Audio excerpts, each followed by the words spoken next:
பாட்டை பற்றி ஒரு சின்ன விஷயம் மட்டும் இங்கே சொல்லி காலையில் நடந்த நிகழ்வு. இங்கே நாங்கள் மதுரையிலேருந்து இங்கே வந்திருக்கனால ஒரு கால் டாக்ஸி பிடிச்சி வந்துக்கிட்டு இருந்தோம். அப்போ ஒரு டைரக்டர் மாசானா வந்து இந்த டிரைவர்கிட்ட கேட்டு வர்றாரு, நீங்கள்லாம் ஓட்டுக்கு காசு வாங்குவீங்களா அப்படின்னு கேட்குறாரு. ஆமாங்க, கட்டாயம் வாங்குவாங்க அப்படின்னு அந்த டிரைவர் சொல்கிறாரு. அப்போ நீங்கள் யாருக்கு ஓட்டு போடுவீங்கன்ட்டு இவர் கேட்குறாரு. அதுக்கு அவர் சொல்கிறாரு, யார் அதிகமாக காசு கொடுப்பாங்களோ அவங்களுக்கு நான் ஓட்டு போடுவேன்னு சொல்கிறாரு. அந்த மாதிரி ஒரு மனப்பக்குவத்தில் இருக்கிறோம். அதை மாற்றணுங்கிறதுக்காக ஒரு சின்ன முயற்சி நம்ம பண்ணுறதுனால யாருமே பெரிய லெவலில் மாறிட போகிறதில்ல. ஆனால் ஒரு சிலர் மாறலாம். அதுக்குரிய வாய்ப்பாக நாங்கள் இதை எடுத்துக்கிட்டோம். அந்தளவுக்கு டைரக்டருக்கு ஒரு சின்ன அப்ரிஷியேட் பண்ணி ஒரு கிளாப் பண்ணல எல்லாரும். Thank you so much. அகைன் மீண்டும் காலை வணக்கம். இங்கே எலெக்ஷனில் பணம் வாங்குறத பற்றியும் நம்ம எந்த மாதிரி பணம் கொடுத்து ஓட்டு போட போகிறோமா, பணம் வாங்கி ஓட்டு போட போகிறோமா, பணம் வாங்காமல் ஓட்டு போட போகிறோமாங்கிறது தான் இங்கே சொல்லியிருக்காங்க. நம்ம வந்து பணம் வாங்குறத விட பணம் வாங்காமல் ஓட்டு போட்டால் நம்ம ஒரு நல்ல தலைவர்களை கண்டிப்பாக கிடைப்பாங்க. பணம் கொடுக்கறதுனால மட்டும் நமக்கு நல்ல தலைவர்கள் கிடைக்க போகிறதில்ல. உண்மையாகவே பணம் கொடுக்காம இவர் நமக்கு நல்லது செய்வாருங்கிற நம்பிக்கை இருந்தால் கண்டிப்பாக எல்லாரும் பணம் வாங்காமல் ஓட் பண்ணுங்க. பெண்களுக்கு ஓட்டுரிமைங்கிறது ஒரு காலகட்டத்தில் இல்லை. ஸோ பெண்களுக்கான ஓட்டுரிமையை கொடுத்துருக்காங்க. அதை ஒவ்வொரு பெண்களும் பணம் வாங்காமல் முடிஞ்சா ஆண்கள் பெண்கள் எல்லாருமே பணம் வாங்காமல் ஓட்டு போட்டிங்கன்னா நமக்கு ஒரு நல்ல தலைவர்கள் கிடைப்பாங்க. சுபாஷ் சார் என்னை கூப்பிடும்போதும் ரகுநாதன் சார் கூப்பிடும்போதும் இந்த ப்ரோக்ராமுக்கும் நம்மளுக்கு என்ன சம்மந்தம் அப்படின்னு நினச்சேன். பட் அது இங்கே வந்த பிறகு வந்து மிக முக்கியமான இடத்துக்கு வந்திருக்கிறோம் அப்படிங்கிறது தோணுது. பெண்கள் வந்து ஆளுமை அப்படிங்கிறது வந்து எந்த இடத்துலையும் எந்த கட்டத்துலையும் மறக்க முடியாது. ஏன்னா ஒரு வீடை எடுத்துக்கிட்டோம்னாச்சுன்னா ஒரு மனைவியா, ஒரு தாயா, ஒரு சகோதரியா, ஒரு தோழியா, எல்லா இடங்களிலும் வீட்டிலையும் சரி வீட்டுக்கு வெளியும் சரி ஒரு ஆணை வந்து உருவாக்குறது வந்து பெண் தான். அந்த பெண்ணிடம் இருந்து வரும் சக்தி தான் ஒவ்வொரு செகண்ட்லையும் உலகம் முழுதும் வியாபித்து ஆண்களையும் மற்ற அனைத்து நல்ல விஷயங்களையும் இயக்கி கொண்டிருக்கிறது. அதில் எந்த மாற்று கருத்தும் கிடையாது. பெண்கள் வந்து அவங்க வந்து இயல்பாகவே வந்து கொஞ்சம் தன்னடக்கம் இருப்பதனால், பழைய காலத்தில் வந்து அவங்க வீட்டுக்குள்ளே இருந்ததுனால் மேபி ஓட்டுரிமை மறுக்கப்பட்டு இருக்கலாம். ஆனால் இன்னைக்கு வந்து ஒரு நாட்டில் உள்ள எல்லா தரப்பட்ட இடங்களிலும் பெண்களை முதலில் கவர்ந்தாலும் பெண்களை முதலில் கைக்குள் எடுத்துக்கொண்டால் மட்டுமே அந்த இடம் சிறப்பாக ஒரு வெற்றிகரமான இடமாக அமையும். இது வந்து நான் சொல்லலை, எல்லா இடங்கள்லையும் எடுத்துக்கோங்க. அரசியல்வாதியாக இருந்தாலும் சரி, எந்த இடங்கள்ல இருந்தாலும் ஒரு 10 லேடிஸ் இருந்தாச்சுன்னா அவங்கள கன்வின்ஸ் பண்ணியாச்சுன்னா எல்லாரையும் கன்வின்ஸ் பண்ண மாதிரி. ஓட்டுக்கு காசு இது வந்து ஒரு கேன்சர் மாதிரி. ஒரு எப்போ வந்ததுன்னே தெரியாது. நான் 25 வருஷத்துக்கு முன்னாடி வந்து ஓட்டு போடும்போது எங்களுக்கெல்லாம் காசு வாங்கிட்டு ஓட்டு போட்டதா ஞாபகமே கிடையாது. இப்போ வந்து 25 வருஷம் கழிச்சு இது வந்து ஒரு அன்றாட நிகழ்வு மாதிரி எலெக்ஷன் டைமில் ஆகிப்போச்சு. அதுக்கு காரணம் வந்து நாம் தான். நம்ம வந்து சார் வந்து ரொம்ப அழகாக கால்குலேட் பண்ணி சொன்னாங்க. ஒவ்வொரு நிமிஷத்தையும் இதையும் 24 மணி நேரத்தை நம்ம எந்த மாதிரி டிவைட் பண்ணி அதை நம்ம எந்த மாதிரி ஒரு சேல்ஸ் பண்ணி ஒவ்வொருத்தங்க கிட்ட நம்ம வந்து வாய் மூடி நம்மளோட எந்த விஷயங்களும் கேட்க முடியல அப்படிங்கிறத வந்து சொன்னாங்க. எடுத்துக்காட்டு வந்து கிளாம்பாக்கம் பஸ் ஸ்டாண்டு ஒவ்வொரு நாளையும் வந்து 2 ரூபாய்க்கோ 1 ரூபாய்க்கோ 30 பைசாவுக்கோ நம்ம வித்திருந்தோம்னா, நம்மளோட உரிமைகளை நம்ம வித்திருந்தோம்னா நம்ம யாருக்கிட்டையும் எதுவும் கேட்க முடியாது. அது மறைக்க முடியாத உண்மை. யாருமே கேட்க முடியாது. ஐ திங்க் இதில் உள்ள எல்லாரும் வந்து நான் ஓட்டுக்கு பணம் வாங்க மாட்டோம் அப்படின்னு சொல்கிறோம். ஆனால் எத்தனை பேர் வீட்டில் பணம் தரப்பட்டு அது பாட்டுக்கு அதை ஒரு சாதாரண ஒரு கேலண்டர் மாதிரி வாங்கி வச்சுருக்குறோம். தேவையா தேவையில்லையான்றதெல்லாம் 2வது விஷயம். அது எல்லாமே வந்து நம்மளுக்கே தெரியும்.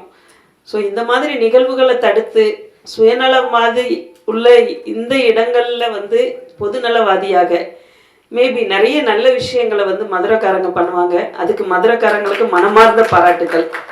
எதையும் யோசிக்க மாட்டாங்க. இதில் நம்மளுக்கு என்ன கிடைக்குது என்ன இருக்குது அப்படின்லாம் பார்க்க மாட்டாங்க. தங்களது திறமைகளை வெளிப்படுத்தி கொண்டே போவார்கள். அப்படி ஒரு வெளிப்படுத்தின நிகழ்வு வந்து இந்த பொதுநலவாதி அப்படிங்கிற ஒரு டீம் உருவாக்கி இருக்கிற இந்த பாடல் வந்து ஒரு 2 நிமிஷம் கேட்ட பிறகு ஆஃப் பண்ணுற மாதிரி இல்லை. ஸோ 5 நிமிஷம் போட்டிருக்காங்க. 5 நிமிஷமும் கேட்குற மாதிரி இருக்குது. அது இந்த பாடலுக்கும் அதை அமைத்தவர்களுக்கும் உள்ள தனி சிறப்பு. வார்த்தைகள் மற்றும் எடிட்டிங் பண்ண விதம், அதை காட்சிப்படுத்தின விதம், அதுக்கு ஹீரோ செலக்ட் பண்ண விதம், மற்ற எல்லாமே வந்து ரொம்ப அருமையாக அமைந்திருக்குது. பொதுவாக சொல்லப்போனால் இப்போ நான் வாழை மீனுக்கும் விலங்கு மீனுக்கும் அந்த பாட்டு மீதிலாம் ரொம்ப அடிக்கடி கேட்பேன். ஏன்னா அது கேட்டவுடனே ஒரு எனர்ஜெட்டிக்காக இருக்கும்.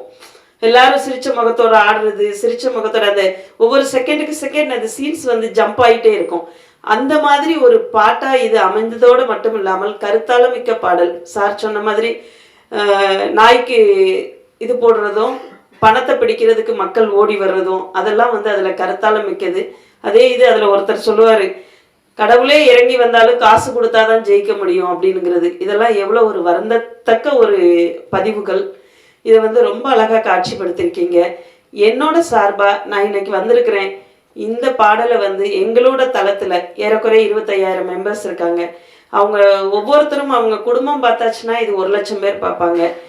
அவங்க ஒவ்வொரு தளத்துக்கும் அனுப்பி வச்சாச்சுன்னா, ஏன்னா எல்லாருக்குமே வந்து ஒரு அது வந்து நல்ல விஷயமா நோயான்னு தெரியாது. எல்லாரும் அவங்களுக்கு வந்து சேர்ற வாட்ஸ்அப்புங்கிற தளத்தில் வர்றது நல்லதோ கெட்டதோ அப்படி தூக்கி கொண்டு போய் அடுத்த குரூப்புக்கு போட்டுருவாங்க. ஸோ இந்த பாட்டு வந்து கண்டிப்பாக அடுத்த தளத்தில் போடுவாங்க. அதுவும் நான் இன்ஸ்ட்ரக்ஷன் கொடுத்தே வந்து நான் வந்து போட சொல்கிறேன். ஸோ இந்த பாடல் வந்து குறைஞ்சது வந்து என் மூலமாக ஒரு 10,00,000 பேரையாவது சென்றடையும் என்று மனமகிழ்ச்சியோடு தெரிவித்துக் கொண்டு, இந்த நல்ல வாய்ப்புக்கு, இந்த நல்ல நிகழ்வில் இடம்பெறதுக்கு வாய்ப்பு கொடுத்த பொதுநல டீமுக்கு மற்றும் பிஆர்ஓ சாருக்கு, சுபாஷ் சாருக்கு அனைவருக்கும் மனமார்ந்த நன்றியை தெரிவித்துக் கொண்டு விடைபெறுகிறேன். நன்றி, வணக்கம். அனைவருக்கும் வணக்கம். இந்த கலைத்தாய காண கடலில் தத்தளித்தது என்னை தோணி போட்டு காப்பாற்றிய அந்தோனியன் அவர்களுக்கும், அதில் நங்கூரமாக 4 பக்கம் நங்கூரமாக அமைந்த நண்பர் கமல்பாண்டி அவர்களுக்கும், எதிர்காற்றவே இசை காற்ற மாற்றிய எனது அருமை மாமா ரியாஸ் காதரி அவர்களுக்கும், அந்த இடத்தில் எங்கள் இருளில் மூழ்க செய்யாமல் இருந்த செயற்கை சூரியன் சூரஜ் நல்லசாமி அவர்களுக்கும் அனைவருக்கும் வணக்கம். பொதுநலவாதி இந்த கண்டென்ட் பாசம படத்தில் சிவாஜி சாரும் ஜெமினி கணேசன் பேசுவாங்க. பொதுநலம் பொறியிலை பலகார வைத்து எலியின் பசியை போக்கவா, புத்துக்கு அருகில் மாறி கூதுவது நாதத்தின் கால்களை குளிர செய்யவா, காட்டுக்குள்ளே குறிப்பிரித்து கலைமானுக்கு வேடி கட்டணும்னு பேசுவாப்ல. உடனே ஜெமினி கணேசன் சார் சொல்லுவாப்ல, ஜெமினி கணேசன் சொல்லுவாப்ல, ஊதுபத்தி போல் எரிஞ்சு உருமட்ட சாம்பலம் ஆகிறது, தேக்க தேக்க சந்தனமும் என்னை போல் பொதுநலவாயும் அது. அதே போல இந்த கம்பெனியும் இந்த மாதிரி பொதுநலவமா அமைந்திருக்கு. அதாவது யானையோட வலுவு அதோட இதுக்கு தெரியாது. யானையோட வலுவு அதுக்கு தெரியாது. ஒரு பொருள் 100 கோடிக்கு படம் பண்ணிடலாம், அந்த பேரோட மதிப்பு கொஞ்சம் கம்மி தான். இந்த இடத்துல இருக்க போறீங்களா, இவ்வளவு சுத்தமா இருக்கிறதுக்கு காரணம் இந்த தொடப்பங்க இதுதான். அதே மாதிரி தான் ஓட்டோட மதிப்பு நமக்கு தெரியாது. அந்த ஓட்டோட மதிப்பு தெரிஞ்சு எல்லாரும் நியாயமான அரசியலுக்கு வாக்களிச்சு அவங்களை வெற்றி பெற செய்து நம்ம குறைய மட்டும் கேட்டு என்ன தெரிஞ்சுக்கலாம் மாதிரி பேச கொடுத்து 2 பேருக்கும் வணக்கம் தெரிவிச்சு.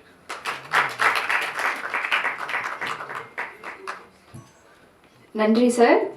ரொம்ப ஷார்ட் அண்ட் ஸ்வீட்டாக முடிச்சிட்டாருன்னு நினைக்கிறேன். It was very nice. And அடுத்தது இந்த பாடலோட பில்லர் அப்படின்னு சொல்லலாம். ஏன்னா ஒரு பாடல் இவர் பாடினாலே கண்டிப்பா ஹிட் தான் ஆகும் அப்படிங்கிறது நமக்கே தெரியும். Yes, I would like to call the Anthonydas அண்ணா to have some few words to share.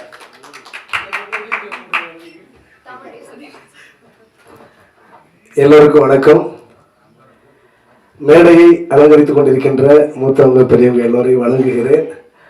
எல்லோரும் புகழ் வெளிச்சத்தில் ஜொலிக்க, அந்த வெளிச்சத்துக்கு பின்னாடி இருந்து உழைத்து கொண்டிருக்கின்ற பத்திரிகை ஊடகத்துறையைச் சேர்ந்த அத்தனை நல்ல உள்ளங்களுக்கும் தொழில்நுட்ப கலைஞர்களுக்கும் நெஞ்சார்ந்த நன்றியை தெரிவிச்சுக்கிறேன். நானும் ஒரு நாட்டுப்புற கலைஞனா ரொம்ப ரொம்ப சந்தோஷமாக இருக்கு. 2 போராளிகளுடைய வெற்றி விழா இது, அப்படி தான் எனக்கு தெரியுது. கிட்டத்தட்ட ஒரு 5-6 மாதமாக எனக்கு ஃபோன் பண்ணதுலேருந்து ரியாஸ் அண்ணன், மாசான் அண்ணன் 2 பேருமே சுயநலவாதிகள் வாழ்ந்துகிட்டு இருக்க மக்களுக்கு நடுவில் பொதுநலவாதிங்கிற ஒரு அருமையான பாடலை கொடுத்ததுக்கு ஒரு பலத்த கைத்தறல் கொடுக்கணும்.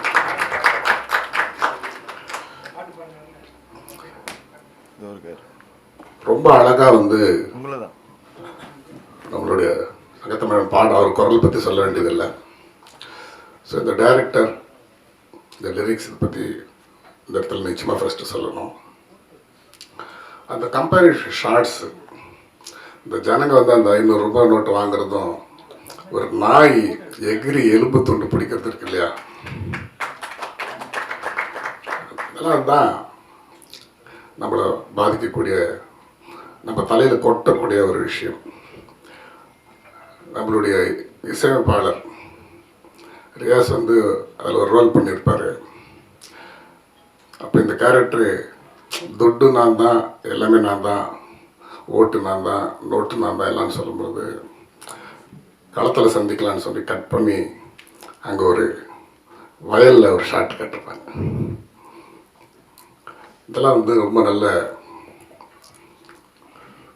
இப்போ என்னன்னா ஊடகங்கள் ஆகட்டும் எல்லாமே எது எடுத்துக்கிட்டாலும் சரி, நிறைய கட்சிகளுக்கு ஒரு பேக்கேஜ் பேசிட்டு தேர்தலுக்கான வேலைகள் செய்துட்ருக்காங்க. அவங்கவுங்க சார்ந்த விஷயங்களை அவங்க. இப்போ சீமான் வந்து ஒரு நிகழ்ச்சி வராருன்னா சீமான் சம்மந்தப்பட்ட சோஷியல் மீடியாஸ், அவங்களுடைய யூடியூப்ஸ், அவங்களுக்கு சார்ந்ததெல்லாம் பயங்கரமாக போஸ்ட் பண்ணுவாங்க. மற்றவங்க யாருமே அது எதையுமே போட மாட்டாங்க. ஆளுங்கட்சியிலேருந்து ஒருத்தர் வந்து செய்கிறாங்கன்னா அவங்களுக்கான ஒரு 70-75% அவங்களுடைய ஊடகங்கள் வரும், அவங்க ஃபுல்லாக இது பண்ணுவாங்க இந்த மாதிரி. ஆனால் மக்களுக்காக ஒரு பாடலை தயாரித்து அதை இசையமைத்து அதுக்கு இவ்வளோ செலவு பண்ணி அதை இன்னைக்கு லான்ச் பண்ணி ஒரு நல்ல மெசேஜ் கொண்டு போனோம் அப்படின்னு சொன்னால் இதை 100% அனைத்து ஊடகங்களும் இது மக்கள் முன்னாடி கொண்டு போகணும். ஏன்னா இதனால் இவங்களுக்கு என்ன கிடைக்க போகுது? பணம் வாங்காமல் ஓட்டு போடுங்க அப்படிங்கிற ஒரு விஷயத்த சொல்லணும்னு சொல்லிட்டு இந்த குழு வந்து இவ்வளோ கஷ்டப்பட்டு செஞ்சு, அது அந்தோனிதாஸ் கூட மதியத்துக்கு மேலே எங்கேயோ வெளியூர் போகணும் போல இருக்கு இல்லையா? அப்போது இதை வந்து நம்மளுடைய பங்களிப்பு. இன்னைக்கு ஆண்ட்ராய்டு செல் வச்சிருக்கிற ஒவ்வொருத்தருமே ஊடகங்கள் ஆகிட்டதுக்கப்புறம் எல்லாருமே இதை ஷேர் பண்ணணும், எல்லோரும் கொண்டு போகணும். இதை பார்த்த உடனே திருந்திடுவாங்களா அப்படின்னா திருந்த மாட்டாங்க தான். ஆனால் ஒரு குற்ற உணர்வாக அவங்க மனசில் வரும், நம்ம இப்படி காசு வாங்குறோமே. அது வந்துட்டாலே இந்த யூனிட்டி கிடைச்ச மிகப்பெரிய ஒரு முதல் வெற்றியாக நம்ம வந்து இதில் பார்க்கணும். அடுத்து வந்து நம்மளுடைய நண்பர் செல்வருக்கு பிஆர்ஓ நம்மளுடைய இந்த டீம் பற்றி சொல்லி இப்படி ஒரு விஷயம்னு சொன்னார். நான் ஃபஸ்ட்டு அவர்கிட்ட சொன்னேன், இதை பற்றி பேச மிகவும் சிறந்த நபர் ஒருத்தர் இருக்கிறாருன்னு சொன்னால் எங்களுடைய காட்ஃபாதர் விசி குருநாதன் சார் தான் சொன்னேன். எம்ஜிஆரோட சிவாஜியோட ஒர்க் பண்ணவங்கெல்லாம் அதுவே ஒரு பெரிய விஷயம், அந்த வாய்ப்பே யாருக்கும் கிடையாது. ஆனால் அதுக்கும் மேலே நேருவின் நாயகன் அப்படின்னு பாராட்டப்பட்டவர் யாருன்னு சொன்னால் அவர் பேர் யூசுப் கான். யூசுப் கான்ங்கிற பேர் தான் திலீப் குமார் என்று மாற்றி அமைத்து இந்தியாவின் மிகச்சிறந்த நடிகர், அதாவது ராஜ் கபூர் வந்து தி ஷோமேன் ஆஃப் இந்தியன் சினிமான்னு தான் சொல்லுவாங்க. ஆனால் திலீப் குமார் மட்டும்தான் ஆக்டர் திலீப் குமார்னு சொல்லுவாங்க. அப்படி இந்தியாவின் தலை சிறந்த உலக அளவில் புகழ்பெற்ற இந்திய நடிகரான திலீப் குமாரோடவே பணியாற்றி பெருமை கொண்டவர் குருநாதன் சார். இலங்கையிலிருந்து சாதாரண சின்ன மாணவ பருவத்திலேயே வந்து அண்ணாவிடம் பணியாற்றியவர். தன்னுடைய எழுத்துக்கள் மூலம் அண்ணாவால் பாராட்டப்பட்டு அண்ணாவின் பரிந்துரையில் புரட்சி நடிகர் மக்கள் தலைவர் எம்ஜிஆரிடம் வந்து எம்ஜிஆருக்கே வசனம் எழுதக்கூடிய ஒரு பெரிய ஒரு லெஜண்ட் இன்னைக்கு நம்ம முன்னாடி இருக்கிறாருன்னு சொன்னால் ஒரு மல்டிபிள் பர்சனாலிட்டி, 5 ஸ்டார் ஹோட்டல் மாதிரி. அங்கே எல்லாமே கிடைக்கும், கவிதை கிடைக்கும், இலக்கியம் கிடைக்கும், அரசியல் கிடைக்கும், கிடைக்காத விஷயமே இருக்காது. அப்படி ஒரு மல்டிபிள் பர்சனாலிட்டி. இந்த மேடையில் இன்னொரு பெருமை, என்னோட வாழ்க்கையில் மறக்க முடியாத சில விஷயங்கள் எடுத்துக்கிட்டால் அதில் ஒன்று மறைந்த தமிழின தலைவர் டாக்டர் கலைஞர் அவர்களுடைய வாழ்க்கை வரலாறு டாக்குமெண்ட்ரி பண்ணுற ஒரு பெரிய ஒர்க் எனக்கு கிடைச்சிது. கலைஞரால் பாராட்டு கிடைச்சது. அதற்கு காரணமாக விளங்கியவர் நம்ம விஜய் முரளி சார். ஃபர்ஸ்ட் உங்களுக்கெல்லாம் வெறும் பிஆர்ஓ சங்க தலைவர், எனக்கு வந்து அவர் எழுத்தாளர், தயாரிப்பாளர். அந்த பொற்காலம், சினிமாவுடைய பொற்காலம் அது. காரணம் என்னன்னா, ஒட்டுமொத்த தொழிற்சங்க சினிமா சம்பந்தப்பட்ட அனைத்து சங்கங்களுடைய எல்லாத்துக்கும் தலைமையாக விளங்கக்கூடிய பெப்சியினுடைய தலைவராக அன்று இருந்தவர் V C Gurunathan sir. V C Gurunathan சாரினுடைய தலைவராக இருக்கும்போது தான் பாசத்தலைவனுக்கு பாராட்டு விழாங்கிற கலைஞருடைய 2007 சார், 2007 இல்லை 11 அதில் நேரு ஸ்டேடியத்தில் அமிதாப் பச்சன்லேருந்து எல்லாரும் அந்த டாக்குமெண்ட்ரி பண்ணுறதுக்கான கலைஞரை பற்றி எத்தனையோ இயக்குனர் சங்கத்திலேருந்து எவ்வளோ பேர் இருக்காங்க லெஜெண்ட்ஸ். அதெல்லாம் இல்லாமல் அதையெல்லாம் கடந்து எங்கள் மீது நம்பிக்கை வைத்து அந்த கலைஞரை பற்றின டாக்குமெண்ட்ரி எழுதி எடிட் பண்ணி எல்லாம் பண்ணுறதுக்கான பொறுப்பு கொடுத்ததுக்கு காரணமாக இருந்தது குருநாதன் சாரும் விஜயமுரளி சாரும். அவங்களுக்கு இந்த இடத்துல நான் நன்றி தெரிவிச்சுக்கிறேன். ஒருத்தன் ஒரு வீட்டுக்கு திருட போகிறான். கரெக்டாக திருடுறதுக்கு போகிறான். அந்த வீட்டுள்ள இருக்கிற நாய் அவனை பார்த்துச்சு. பார்த்தோன்னா ஷாக் ஆகிட்டான். ஐயோ, நாய் பார்த்துச்சு, நம்ம மாட்டணும்டா, செத்தண்டான். ஆனால் அந்த நாய் அவனை பார்த்துட்டு பேசாமல் இருந்துச்சு. என்னடா அந்த நாய் பார்த்துட்டு பேசாமல் இருந்துச்சுன்ட்டு சரி நம்ம அடுத்த மூவ் போகணுன்ட்டு கரெக்டாக உள்ளே போய் அந்த கதவு கிட்ட போயிட்டு கடலை சாவி எடுத்து போட்டு திறக்கும்போது டக்குன்னு திரும்பி பார்த்துச்சு. ஆஹா, நாய் மறுபடியும் பார்த்துச்சு, நம்ம செத்தோம் நினச்சான். ஆனால் நாய் ஒன்றுமே பண்ணல. நாய் மறுபடியும் பேசாமல் இருந்துச்சு. அழகாக எல்லாத்தையும் திறந்துட்டான். கரெக்டாக இப்போ திருட போகிறான். அதையும் நாய் பார்த்துட்டு பேசாமல் இருந்துச்சு. அவனுக்கு திடீர்னு ஒரு டவுட் வந்துச்சு. இந்த நாய் அமைதியாக இருக்குது, ஒருவேளை நம்ம திருடமோ நம்மளை கொலைச்சி காட்டி கொடுத்துருமோ அப்படின்னு ஒரு சின்ன டவுட் வந்துச்சு. அப்படிதான் பண்ணிட்டு என்ன பண்ணுறது அப்படின்னு சொல்லிட்டு அட்வான்ஸாக திங்க் பண்ணி 2 பிஸ்கெட் எடுத்து நாய்க்கு போட்டான். அதுக்கப்புறம் அந்த நாய் குலைச்சது பாருங்க, ஊரே வந்த திரண்டு அவனை பிடிச்சிட்டாங்க. அவன் டென்ஷன் ஆகிட்டான். ஒரு நிமிஷம் ஏரியா, எதாவது பிடிச்சிட்டிக்கல, ஒரு நிமிஷம் ஏரியா அப்படின்னு நாய்கிட்ட வந்தான். அட நாயே, செவரேறி குச்சம் பார்த்தேன், சும்மா தான் இருந்தேன். கதவு விட்டு திறந்தா சும்மா தான் இருந்தேன். உனக்கு பிஸ்கெட் எடுத்து போட்ட உடனே கொலைச்சியே, அது ஏன்னு சொல்லு அப்படின்னா. அப்போ அந்த நாய் சொல்லிச்சு, நீ முதல்ல கதுவான எல்லாம் பண்ணும்போது எதுவும் வேலையாக வந்திருக்கேன்னு நினச்சி நான் பேசாமல் இருந்தேன். எனக்கு நீ பிஸ்கெட்டு போடும்போது தான் தெரியும் ஏதோ தப்பு பண்ண போறேன்னு. ஒருத்தன் ஓட்டுக்கு பணம் கொடுக்குறான்னா அவன் தப்பு பண்ண போறான்னு அர்த்தம்.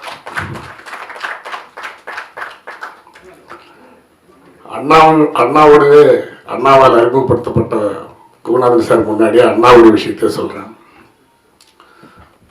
அண்ணா சொன்னார், ஒருவனுக்கு 6 விரல் இருக்கும், 6ஆவது விரல் இப்படி ஆடிட்டு இருக்கும். 2 வீடு இருக்கும், 2 மனைவி இருக்கும், 4 கார் இருக்கும், இப்படி எல்லாமே இருக்கும். அதே மாதிரி பிரிவினை, பாகுபாடு. ஒருத்தர் பிறக்கிறது இறப்பு இருக்கும். இறந்தது பிறகு ஒருத்தருக்கு சமாதி கட்டுவாங்க, ஒருத்தருக்கு சும்மா மண்ணு போட்டு மூடுவாங்க, ஒருத்தருக்கு பெரிய மார்பிள் ஸ்விட்ச் பண்ணுவாங்க, சிலரை எரிப்பாங்க. ஸோ இப்படி பார்ஷியாலிட்டி இல்லாத இடமே இல்லை சமாதி கடைசி வரைக்கும். ஆனால் அப்படி எதுவுமே இல்லாத ஒரு விஷயம் இந்த உலகத்தில் இருக்கு அப்படின்னு சொன்னா அது ஓட்டு உரிமை மட்டும்தான்.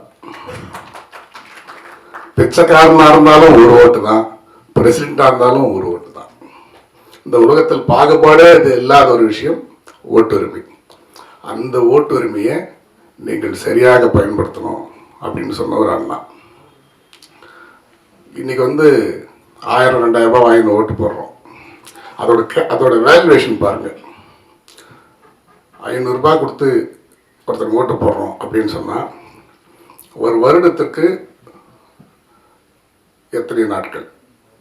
365 நாட்கள் இன்ட்டு 5 வருஷம் 1800 சில்லற வரும். அதை 500 டிவைட் பண்ணுங்க, 1 ரூபாய் கூட வராது. 29 பைசா 30 பைசா கூட கிடையாது. ஒரு பப்ளிக் டாய்லெட்டுக்கு யூரின் போனோம்னா கூட 5 rupees கொடுக்கணும். அப்போ 30 காலையில் நீங்கள் எழுந்த உடனே ஒரு புகழ்பெற்ற பொன்மொழி இருக்கு. ஒவ்வொருத்தருடைய தலையணையிலையும் 24 வெள்ளி காசுகள் வைக்கப்படுகின்றன அப்படின்னு சொல்லி. அது என்னன்னா டைம். எல்லாருக்குமே 24 ஹவர்ஸ் தான். கவர்னர் சார் பெரிய ஆளு, அவருக்கு மட்டும் 24 ஹவர்ஸ், எனக்கு 15 மணி நேரம் தான் ஒரு நாளைக்கு கிடையாது. எல்லாருக்குமே 24 மணி நேரம். அந்த 24 வெள்ளி காசுகள் ஒவ்வொருத்தர் தலையடி கீழும் ஒவ்வொரு நாளும் வைக்கப்படுகிறதுன்னு சொல்லுவாங்க. அப்படி இருக்க மாதிரி எழுந்த உடனே 29 பைசா ஒருத்தன் கொடுத்துட்றான். நீ யாருக்கு ஓட்டு போட்டீங்களோ அவன் காலையில் எழுந்தோடனே உங்களுக்கு 29 பைசா கொடுத்துட்றான் அப்படின்னு கணக்கு வச்சுங்க. அதுக்கப்புறம் போயிட்டு கிளம்பாக்கிய அவ்வளோ தூரத்தில் பஸ் ஸ்டாண்ட் இருக்குன்னு கேட்கக்கூடாது. கேட்குற தகுதி போயிடுச்சு. உலகத்திலே ஏர்போர்ட்டு கிட்டேயும் பஸ் ஸ்டாண்டு தூரம் இருக்கிற ஒரே ஊர் சென்னை தான். நம்ம கேட்க முடியாது, எதையுமே யாரும் கேட்க முடியாது. ஏன்னா நீங்கள் எழுந்த உடனே உங்களுக்கு 30 பைசா 29 பைசா கொடுத்துட்டான் 5 வருஷத்துக்கு. டெய்லி 5 வருஷம் எழுந்த உடனே நீங்கள் 29 பைசா வாங்கிக்கிறீங்க. சப்போஸ் 2000 ரூபாய் வாங்கி ஓட்டு போட்டிங்கன்னா 1,000 ரூபாய் வாங்கிக்கிறீங்க, அவ்வளோதான் விஷயம். இல்லை 2 ரூபாய் வாங்கிக்கிறீங்கன்னு வச்சுக்கலாம். அந்த காசு வாங்கினதுனால நீங்கள் உங்கள் கண் முன்னாடி நடக்கக்கூடிய எதையுமே கேட்கறதுக்கான தகுதி எல்லாம் போயிருக்கு. இப்படி ஒரு சுயமரியாதை இழந்து 29 பைசாக்காக நம்மளுடைய ஓட்டை போட்டுட்டு இப்படி ஒரு கேவலமான வாழ்க்கை வாழணுமான்னு யோசிக்கணும். அதே மாதிரி இன்னைக்கு வரைக்கும் நமக்கு முழுநாடு தலைவர்களே கிடைப்பதில்லை. காரணம் என்னன்னு சொன்னால் 60% மேலே ஓட்டிங்கே நடக்கிறதில்ல. 60%, 65%, 70%. இப்போ ஒரு கிளாஸில் 100 மாணவர்கள் இருக்காங்க, 2 பேர் போட்டி போடுறாங்க அப்படின்னா 60 பேர் தான் ஓட்டே போடுறாங்க. 39 ஓட்டு வாங்கினவன் ஜெயிச்சிடறான், 29 ஓட்டு வாங்கினவன் தோத்துடுறான். ஆனால் 31 ஓட்டு வாங்கினவன் 100 பேருக்கு தலைவனா நம்ம கொண்டு வரோம். அப்போ 31 ஓட்டு வாங்கினவனுக்கு 29 பேர் ஓட்டு போடல, மீதி இருக்கிற 40 பேருக்கு 2 பேருமே பிடிக்கல. அப்போ கிட்டத்தட்ட 31 பேருக்கு மட்டுமே பிடிச்சவன் 100 பேருக்கு தலைவனா வரான். 29 பேருக்கு மட்டுமே பிடிச்சவன் எதிர்கட்சி தலைவனா வரான். இந்த தவறு ஏன் நடக்குது அப்படின்னா 100% ஓட்டு போடாதான் காரணம். யார் ஓட்டே போடாம உட்காந்து டிவியே பார்த்துட்டு இருக்கானோ இவன் தான் ஓடி போய் ரேஷன் கார்டில் சக்கரை வாங்கிக்குவான், வெள்ள நிவாரணம் முதல்ல வாங்கிக்குவான், எல்லா சலுகையும் போய் ஃபர்ஸ்ட் வாங்கிக்குவான். நான் என்ன சொல்றேன்னா, இப்போ ஒரு சாதாரண ஆட்டோ, அந்த ஆட்டோவை பார்த்தீங்கன்னா வருஷத்துக்கு வருஷம் எஃப்சி பண்ணணும். பிரேக் கரெக்டாக இருக்கா, எல்லாம் அந்த இன்ஸ்பெக்டர் திருப்பி போய் எல்லாம் செஞ்சு வண்டி எஃப்சி பண்ணி அதுக்கப்புறம் தான் அந்த ஆட்டோ ஓடணும். ஒரு ஆட்டோ, அந்த ஆட்டோவில் போகிறவங்க தான் அந்த விபத்து. ஆனால் ஒரு கான்ஸ்டியூஷனில் ஒரு தலைவர் எம்பியாவோ எம்எல்ஏவோ வரவங்க அவங்களுக்கு சம்மந்தப்பட்டவங்களுக்கு எல்லாருக்கும் அவங்களால விபத்து, சரியான நபராக இல்லைன்னா. நம்ம ஒருத்தருக்கு சில வாக்குறுதிகளை வச்சு ஓட்டு போட்டுறோம். ஓட்டு போட்டு ஜெயிச்சதுக்கப்புறம் 5 வருஷம் அவங்க நம்ம ஒன்றும் பண்ண முடியறதில்லை. அப்படி இருக்கக்கூடாது. அந்த கண்ட்ரோல் நமக்கு வரணும். ஒரு 2 வருஷத்துக்கு ஒரு 3 வருஷத்துக்கு நம்ம அதை ரெனியூவல் பண்ணணும். இந்த ஜெயிச்சவருக்கு திருப்பி நம்ம யாரெல்லாம் ஓட்டு பண்ணாலும் அவங்க ரெனியூவல் பண்ண ஏதோ ஒரு சிஸ்டம் இருந்தால் தான் அவங்களுக்கு ஒரு பயம் இருக்கும். அப்படிப்பட்ட ஒரு வாக்கு அப்படிப்பட்ட வேல்யூவான ஒரு விஷயத்த பணம் வாங்காமல் நம்ம போடுறது மட்டும் இல்லை, 100% ஓட்டு போடணும், 100% ஓட்டு போடணும். நமக்கு அந்த ஒரு டாட்டாஸ் வச்சுக்கணும். எல்லாத்துக்கும் டாட்டாஸ் வச்சுக்கிறீங்கல்ல, ஆதார் கார்டுலேருந்து எல்லாத்தையும் வச்சுக்கிறீங்கல்ல, அந்த மாதிரி ஏதோ ஒரு விஷயம் வரும்பொழுது, வெள்ளம் ஏதோ வரும்பொழுது அவங்க ஓட்டு போட்டாங்களான்னு பார்க்கணும். ஓட்டு போடணும்னா ஏன் ஓட்டு போடல, யார் யார் ஓட்டு போட்டிருக்காங்கன்னு தெரியும், யார் யார் ஓட்டு போடலன்னு தெரியும். ஓட்டு போடாதவங்க சென்சஸ் எடுத்து கேட்கணும், ஏன் ஓட்டு போடல, ஓட்டு போடாததுக்கான காரணம் என்ன. அப்படி ஓட்டு போடல, தொடர்ச்சியாக ஓட்டு போடலன்னு தெரியுறவங்களுக்கான அனைத்து சலுகைகளும் ரத்து செய்யணும். இப்படி ஒரு விஷயத்தை கொண்டு வந்தால் தான் ஓட்டு போடுறவங்களுடைய சதவிகிதம் அதிகரிக்கும். ஸோ இந்த நிகழ்ச்சியில் அதே மாதிரி ஜெசிகா பேசும்போது சொன்னாங்க இந்த விமன் பற்றி. இன்னும் கூட எமிகிரேட்ஸ் துபாய் போன்ற நிறைய நாடுகளில் பெண்களுக்கு ஓட்டே கிடையாது, இன்னமும் கிடையாது. பெண்களுக்கு ஓட்டுங்கிறது ஒரு பெரிய விஷயத்துக்கு அப்புறம் இருந்துச்சு. நேரம் கருதி இந்த ஒரு விஷயத்தை மட்டும் சொல்லிக்கிறேன். ஒரு புகழ்பெற்ற லியோ டால்ஸ்டாய் ஷேக்ஸ்பியருடைய அந்த பிளேஸ் எல்லாம் வரும். ஒருத்தன் ஒரு பெரிய ஆள்கிட்ட போய் ஃபைனான்ஸ் வாங்குவான். அப்போ அவனுடைய கண்டிஷன்ஸில் போட்டிருப்பாங்க, இந்த வியாபாரத்துக்கு வாங்குற பணத்தை இத்தனை நாளுக்குள்ள வட்டியோட முதல்ல சேர்த்து தரணும். தரலன்னா என்னன்னா அந்த டேர்ம்ஸில் 1 கிலோ பவுண்டு அவனுடைய ஃப்ளஷ் 1 கிலோ ஃப்ளஷ் வந்து அவன் உடம்புலேருந்து இந்த இந்த ஃபைனான்ஸ் கொடுத்தா எடுத்துக்குவான். அதுதான் ஒப்பந்தம். பயந்துட்டான் அவன். இருந்தாலும் அவனுடைய தேவை சூழல், அவன் தொழில் மீது அவனுக்கு இருந்த நம்பிக்கையில் ஒப்பந்தத்தில் சைன் பண்ணி ஃபைனான்ஸ் வாங்கி பிஸ்னஸ் தொடங்கிடுறான். ஆனால் அந்த சரக்குகளோட போன கப்பல் நடுவு கடலில் கவுந்துடுது. அவன் வாழ்க்கை அழிஞ்சிடுது. தலைமறைவை எங்கேயும் போய் அவனை பிடிச்சி கடைசியில் நீதிமன்றத்தில் கொண்டாந்து நிறுத்துறாங்க. அப்போ நாளைக்கு ஆஜராகிறதுக்கு முன்னாடி நாள் தன்னுடைய நண்பன் வீட்டில் போய் அவன் இந்த விஷயத்த சொல்லி ஃபீல் பண்ணுறான். அப்போது நண்பன் வந்து என்னுடைய மனைவியை நாளைக்கு உன்னை காப்பாற்றுவா, நீ கவலைப்படாத அப்படின்னு நீ தூங்குன்னு சொல்லி தூங்க வச்சு காலையில் கோர்ட்டுக்கு அனுப்புகிறான். அடுத்த நாள் நீதிமன்றத்தில் நண்பனுடைய மனைவி ஆண் வேடம் போட்டு அவனுக்காக வந்து வாதாடுறாங்க. அப்போ ஜட்ஜி கேட்குறாரு, இது மாதிரி ஒரு படம் வாங்கியிருக்காரு, இது மாதிரி ஆயிடுச்சு, கட்டுறாரா? இல்லை கட்டுறதுக்கு வாய்ப்பு இல்லை, சூழல் இல்லை அப்படின்னா இந்த ஒப்பந்தத்தில் கையெழுத்தப்பட்டிருக்காரு, இந்த தண்டனை அவர் கொடுத்துடலாமா? வேறு வழி இல்லை, அந்த தண்டனை நீ நிறைவேற்றுறீங்கன்னு சொல்கிறாரு. அவன் ஃப்ரெண்டு ஷாக் ஆயிடுறான். என்னடா ஃப்ரெண்டு ஒய்ஃப் நம்மளை காப்பாற்றுறதுன்னு பார்த்தா இம்ப்ளிமெண்ட் பண்ணுங்கன்னு சொல்லிட்டாங்களேன்னு. சரி வாழ்க்கை முடிஞ்சது அவ்வளோதான் அப்படின்னு நினச்சான். அந்த சம்மந்தப்பட்ட பணம் கொடுத்தோன்னே கேட்குறாரு. அவர் பணம் கொடுக்கறதுக்கு வாய்ப்பு இல்லைன்றாரு. அதனால் அக்ரிமெண்ட் பிரகாரம் 1 கிலோ ஃப்ளஷ் நீ எடுத்துக்கிறதுக்கு நீ தயாராக இருக்கேன்றார். நான் எடுத்துக்கிறேன்னு சொல்லிட்டான். அவ்வளோதான் முடிஞ்சுது அப்படின்னு நினைக்கும் பொழுது அந்த நண்பருடைய ஒய்ஃபு ஆண் வேடம் போட்டு வாதாட வந்த அவங்க 1 நிமிஷம் அப்படின்னு சொல்லிட்டு சொல்கிறாங்க.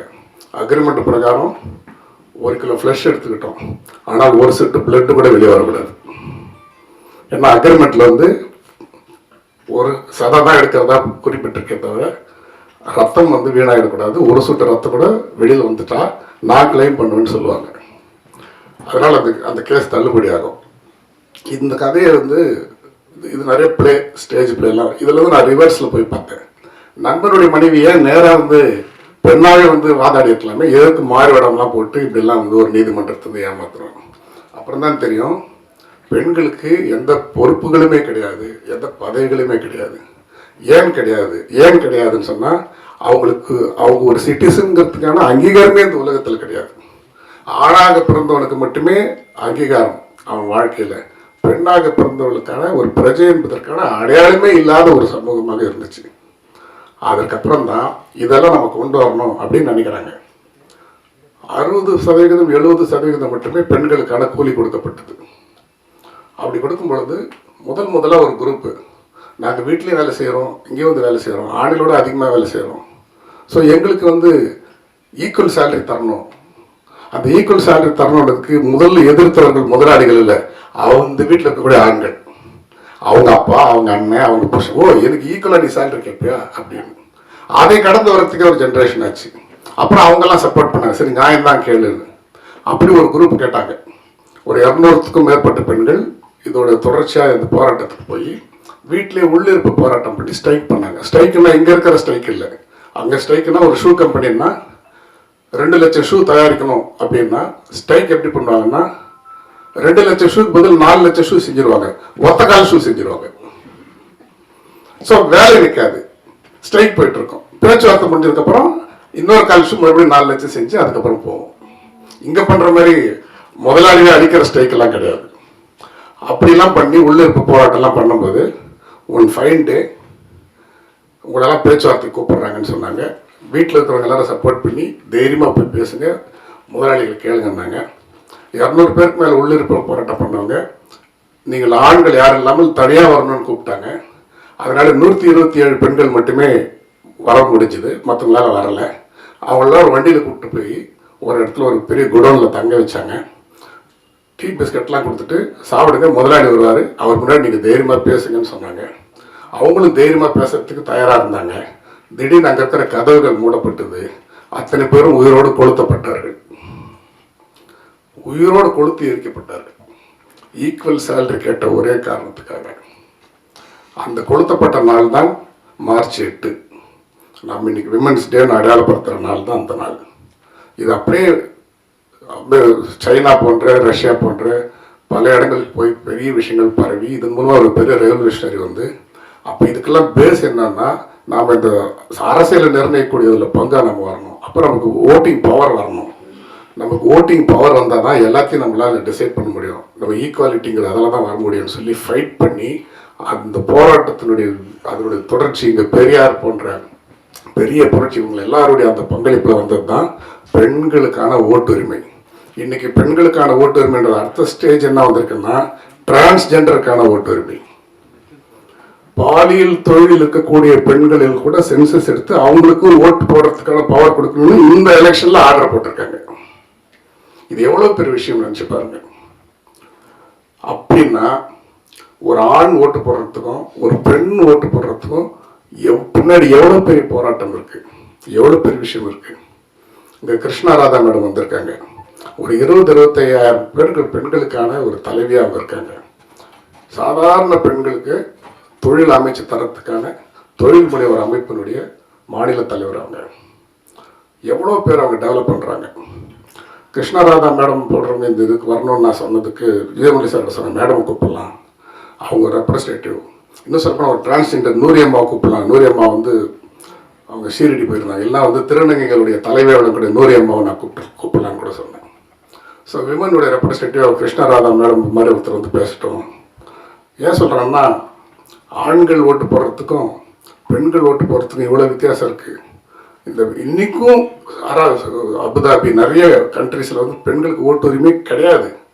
அப்படி இங்கே பெண்களுக்கு அந்த ஓட்டு உரிமை கொடுத்துருக்காங்கன்னா அவங்களும் வந்து இந்த மாதிரி 500-1000 ரூபாய் வாங்கி ஓட்டு போடுறதுங்கிறது வந்து நிச்சயமாக வந்து ஏற்றுக்கவே முடியாது.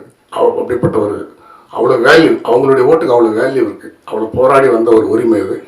ஸோ இந்த அருமையான ஒரு விஷயத்தை என்னுடைய ஊடக நண்பர்கள், நம்ம தோழர்கள், நமக்கான ஒரு கடமையாக இது எல்லாம் எந்த அளவுக்கு நீங்கள் கொண்டு போகணுமோ எல்லாத்துக்கும் இது கொண்டு போகணுங்கிறத என்னோட தமிழ்நாடு பத்திரிகையாளர் சங்கத்தின் சார்பாக நான் கேட்டுக்கிறேன்.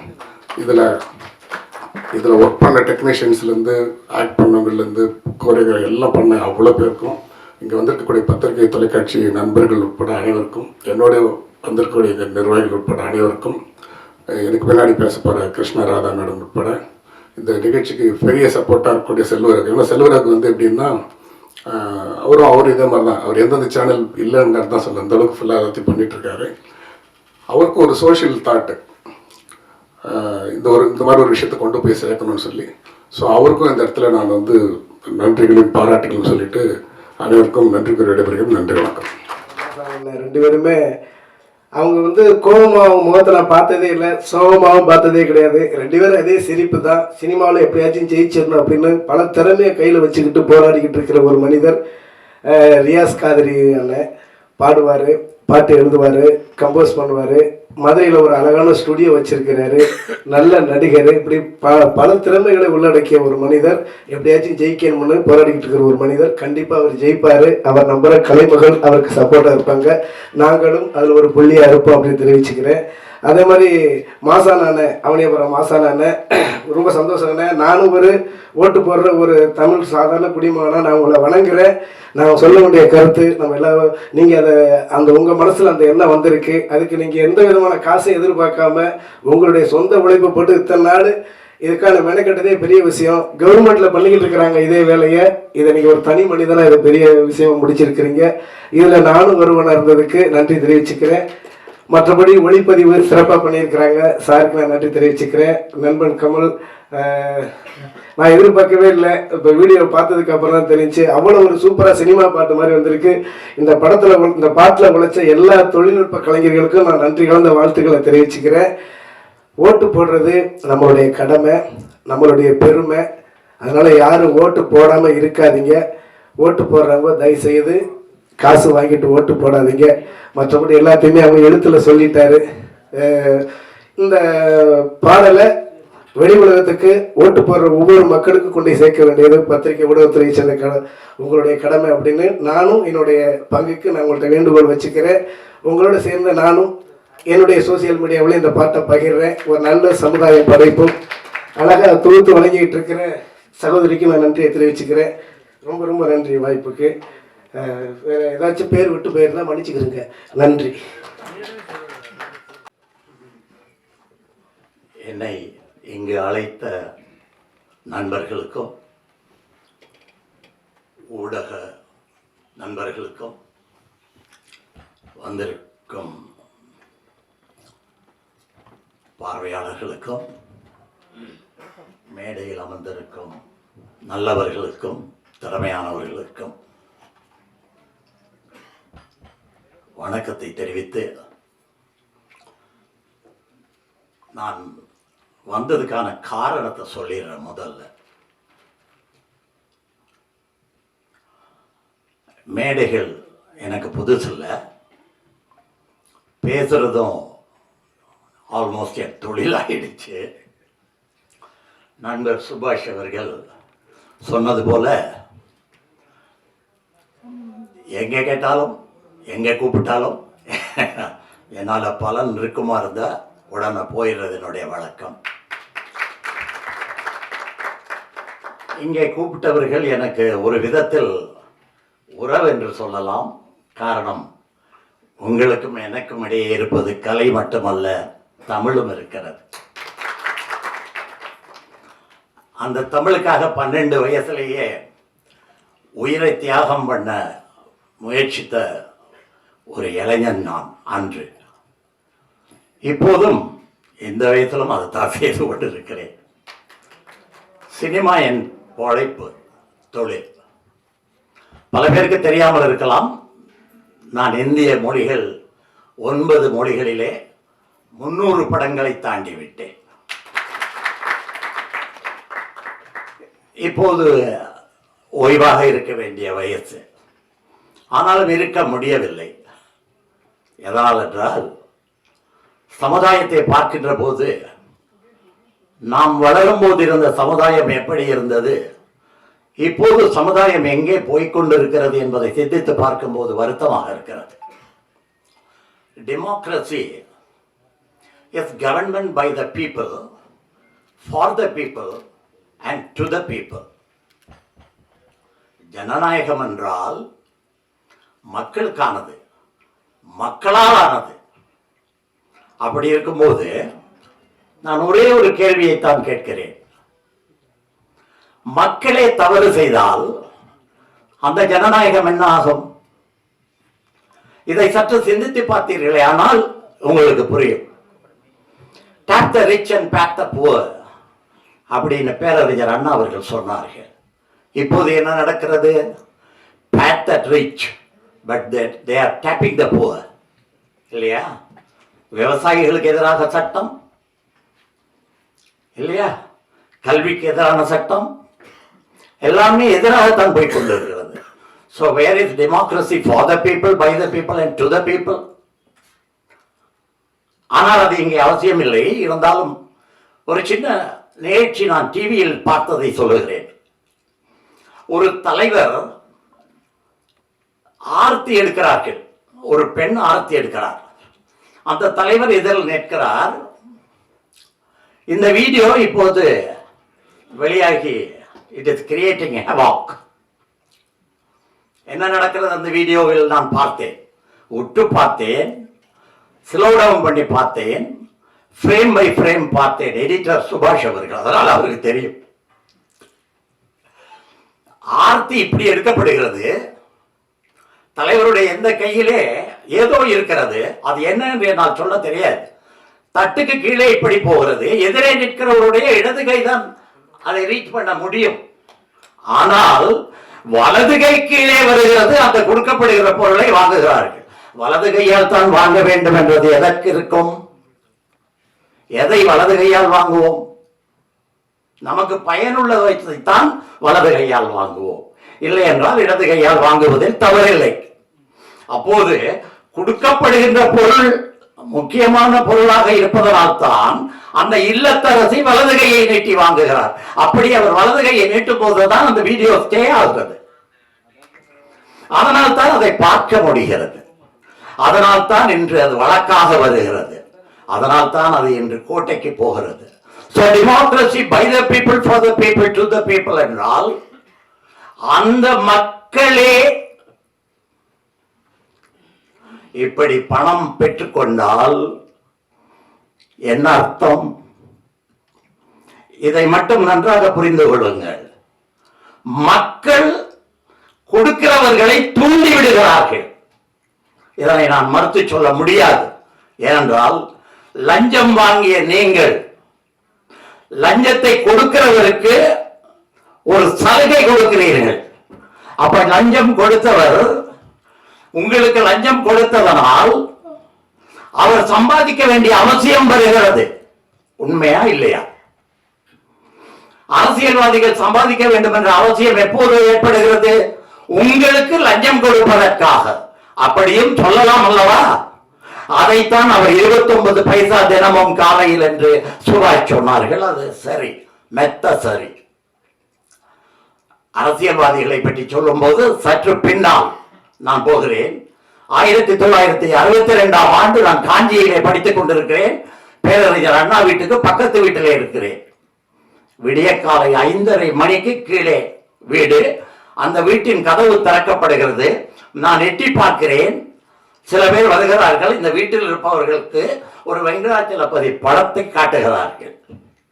அந்த வெங்கடாச்சலபதி படத்தின் மீது நம்புங்கள், நான் கண்ணால் பார்த்தது வெறும் 5 ரூபாய்கள். 5 ரூபாய்கள் அந்த வெங்கடாச்சலபதி படத்துக்கு மேல் வைக்கப்படுகிறது. இதனை அந்த வீட்டுக்காரர்கள் கையில் தொட்டு வாங்கும் போது எதிரில் நிற்பவர் சொல்கிறார், கீழே இருப்பது வெங்கடாச்சலபதி. அவருக்கு சத்தியம் பண்ணியது போல் உங்கள் கையை தொட்டு தான் நீங்கள் வாங்குகிறீர்கள் என்று சொன்னார். இதை நான் கேட்டேன். எந்த தேர்தல் தெரியுமா? 62ஆம் ஆண்டு அண்ணா அவர்கள் காஞ்சியிலே போட்டியிடுகிறார்கள். எதிர்த்து போட்டியிட்டவர் நடேச முதலியார் என்ற அவருடைய சார்பாகத்தான் இந்த பணம் கொடுக்கப்படுகிறது. 2 நாள் கழிச்சு ராஜாஜி அவர்களும் அண்ணா அவர்களும் காஞ்சியில் தேர்தல் பிரச்சார மேடை அதிலே பேசுகிறார். ராஜாஜி அவர்களுக்கு பின்னால் தான் அண்ணா யூசுவலாக பேசுவார், எந்த மேடையாக இருந்தாலும். ஆனால் அன்று அண்ணா முன்னால் பேசுகிறார். பேசும்போது சொல்லுகிறார், வெங்கடாஜலபதி படத்தின் மீது 5 ரூபாய்களை வைத்து வீடு வீடாக கொடுத்திருக்கிறார்கள். இதற்கு மேலும் நான் பேச வேண்டும் என்று நினைக்கிறேன். ஆனால் நான் நேரத்தை குறைத்துக் கொண்டால் தான் ராஜாஜி அவர்கள் பேசுவதற்கும் அவருடைய கருத்துக்களை நீங்கள் கேட்பதற்கும் ஏதுவாக இருக்கும் என்று சொல்லுகிறார். அப்படி அண்ணா பேசிவிட்டு அமர்ந்து விடுகிறார். நன்றாக புரிந்து கொள்ளுங்கள் தோழர்களே. 62ஆம் ஆண்டு 5 ரூபாய் வெங்கடாச்சலபதி படத்திலே வைத்து கொடுத்து பழக்கப்பட்டவர்கள் அந்த அரசியல்வாதிகள் இன்றும் அதையே செய்து கொண்டிருக்கிறார்கள். ஒவ்வொரு குடும்பத்துக்கு 5000 ரூபாய் 10,000 ரூபாய் என்றெல்லாம் கொடுத்து ஓட்டுகளை விலைக்கு வாங்கி கொண்டிருக்கிறார்கள். கேடு கெட்ட மனிதர்களிடம் நான் கேட்கிறேன், நீங்கள் அவர்களை தூண்டுகிறீர்கள். இந்த பணத்தை நான் வாங்க மாட்டேன் என்று ஒரு தடவை சொல்லி பாருங்கள்.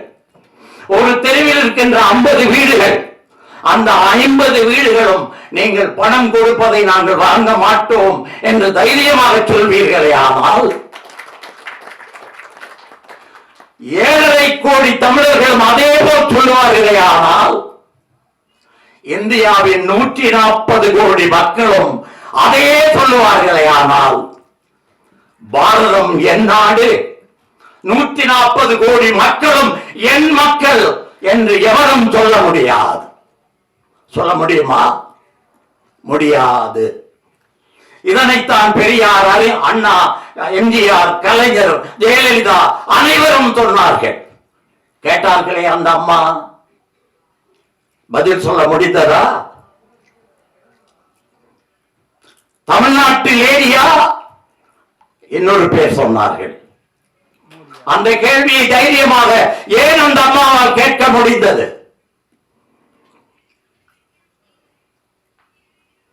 யோசித்து பாருங்க. அரசியல்வாதிகள் கூட இப்படி ஆனதற்கு காரணம் என்ன என்பதை நீங்கள் புரிந்து கொள்ளுங்கள். மக்கள் எதிர்பார்க்கிறார்கள். நீங்கள் ஓட்டுக்கு காசு வாங்குவது மட்டுமல்ல, அரசுகளுக்கு சொல்ல வேண்டிய இன்னொரு வார்த்தையும் இருக்கிறது. பொதுநலவாதி இந்த படத்தை எடுத்து அவரிடம் சொல்லுகிறேன் நான். அடுத்த படமாக, அடுத்த பாட்டாக நீங்கள் சொல்ல வேண்டியது என்ன தெரியுமா? இலவசங்களையும் நாங்கள் வாங்க மாட்டோம். நீங்கள் யார் எங்களுக்கு இலவசம் கொடுப்பதற்கு? நான் ஓட்டு போட்டால்தான் நீ ஆட்சியில் அமர்கிறாய். உங்களால் நான், உங்களுக்காக நான் உணராதவன் இல்லை நான் சொன்னாரே அண்ணா. என்ன சொன்னார்?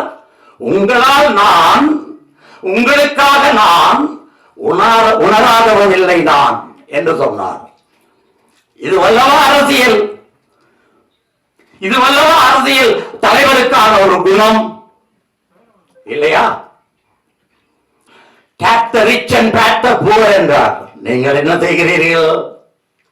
என்ன நடக்கிறது? இதுதான் நடக்கிறது. ஓட்டுக்கு பணத்தை கொடுத்து ஆட்சிக்கு வந்து விடுகிறீர்கள்.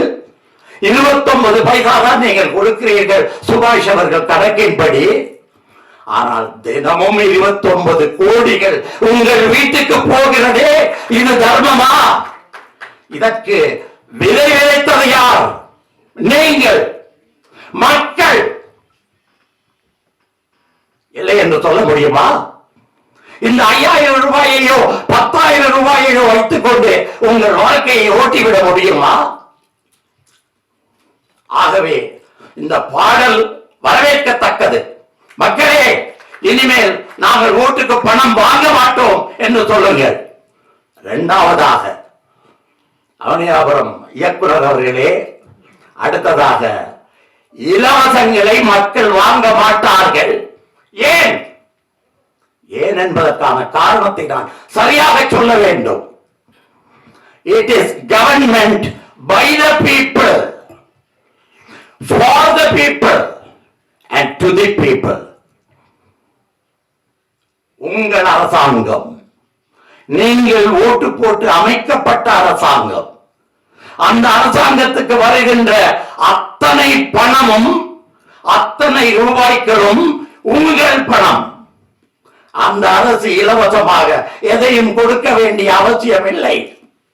நான் கேட்கிறேன், 60 ஆண்டுகளாக 62 அந்த ஒரு இயக்கங்களோடு பழகி வந்த நான் கேட்கிறேன், இன்று எந்த கட்சியாக இருந்தாலும் 50 ஆண்டுகள் வளர்ந்த கட்சியாக இருந்தாலும் 100 ஆண்டுகள் வளர்ந்த கட்சியாக இருந்தாலும் சில பேரிடம் மட்டும் 2000 கோடி 10,000 கோடி 25,000 கோடி என்று பணம் சேருகிறதே, அது எங்கிருந்து வந்தது? உங்களுக்கு பணம் கொடுப்பதற்காக, உங்களுக்கு தினம் 29 பைசா கொடுப்பதற்காக 29 கோடி சம்பாதிக்கிறானே, அவன் வீட்டிலே 10 கார்கள் நிற்கிறது, 10 வீடுகள் இருக்கிறது. ஆனால் ஏழைகளுக்கு இலவசங்களை கொடுக்கிறான். நியாயமா? பணம் வாங்கலாமா வாக்குக்கு? அதைத்தானே சொல்லி இருக்கிறார்கள். இதில் என்ன தப்பு? இதை அரசாங்கம் அல்லவா வாங்கி வெளியிட வேண்டும் இந்த பாட்டை. இதுதான் எங்கள் கொள்கை என்றுதானே அவர்கள் சொல்ல வேண்டும். இல்லை, கெட்டவர்கள் எல்லா இடமும் இருக்கிறார்கள். அனைவரையும் தீமையானவர்கள் என்று நான் சொல்ல மாட்டேன். இன்னமும் நல்லவர்களும் இருக்கிறார்கள். அந்த நல்லவர்கள் ஆள வேண்டுமானால், அந்த நல்லவர்கள் தீயவர்களை வெளியே அனுப்ப வேண்டுமானால், இந்த இடத்தை நீங்கள் நன்றாக புரிந்து கொள்ள வேண்டும். அந்த நல்லவர்கள் தங்களோடு இருக்கின்ற தீயவர்களை வெளியே அனுப்ப வேண்டுமானால் நீங்கள் பணம் வாங்கக்கூடாது. அப்ப தைரியமா செய்ய முடியும். என்னோட ஒரு உதவியாளர் இருந்தார். நான் ஒரு பதவியில் இருக்கும் போது அவர் கொஞ்சம் பணத்தை திருடி விட்டார். நான் அவரை தனியாக கூப்பிட்டேன். அந்த பணத்தை திருப்பி வையுங்கள், இல்லை என்றால் நான் நடவடிக்கை எடுப்பேன் என்றேன். நடவடிக்கை எப்போது எடுக்க முடியும்? என் கைகள் சுத்தமாக இருக்க வேண்டும், நான் நல்லவனாக இருக்க வேண்டும், என்னுடைய வார்த்தை மதிக்கப்பட வேண்டும். அப்போதுதான் நான் கேள்வி கேட்க முடியும். என் பக்கத்திலே ஒரு கெட்டவனை வைத்துக் கொண்டு நான் நல்லது எப்படி செய்ய முடியும்? இதை உணர வேண்டியவர்கள் மக்களாகிய நீங்கள் தான். 1976 ஒன்றிய அரசு சில அரசியலமைப்பு சட்டங்களிலே சில திருத்தங்களை கொண்டு வருகிறது. வேடிக்கையான திருத்தங்கள். சிந்தித்து பாருங்கள் மக்களே. முதல் திருத்தம் என்ன தெரியுமா? இந்தியா ஒரு பொது உடைமை நாடாக இருக்கும். இது முதல் திருத்தம். இரண்டாவது திருத்தம், இந்தியா மத சார்பின்மை ஆன நாடாக இருக்கும். மூன்றாவது திருத்தம், தயவு செய்து சிரிக்காதீர்கள். இந்தியா நேர்மையை கடைபிடிக்கும். ஐயா, நேர்மை என்ற வார்த்தைக்கு அர்த்தம் தெரியுமா உங்களுக்கு?